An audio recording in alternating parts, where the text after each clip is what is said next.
Netflix is in the midst of acquiring the Warner Brothers studio and streaming businesses. It has been dubbed a blockbuster deal and it is valued at around $72 billion.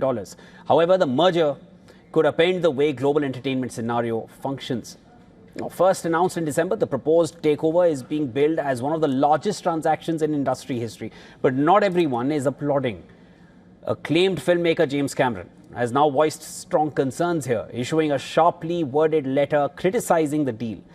He has warned of its potential impact on creative independence in Hollywood.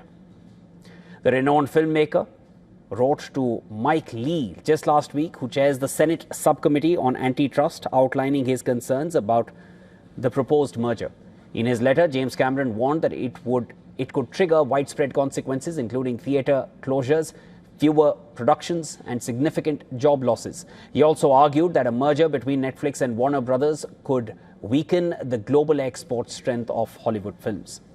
The mega merger would hand control of one of Hollywood's most prized and oldest studios to a commercial streaming giant. This would also make Netflix the very thing that it disrupted, a mainstream studio. To acquire Warner Brothers, Netflix also toppled Paramount's previous bid. Paramount reportedly wanted Warner Brothers studios, streaming assets, and all of its cable networks as well, including CNN. But Netflix offered $28 per share in its bid. With this, Netflix will get access to Warner Brothers' vast trove of content, including franchises such as Game of Thrones and Harry Potter, and the DC Comics roster of superheroes like Batman and Superman. Now, networks like HBO and HBO Max would also come under Netflix. After the offer, Warner Brothers' share prices rose by 3%, while Netflix went down 0.2%.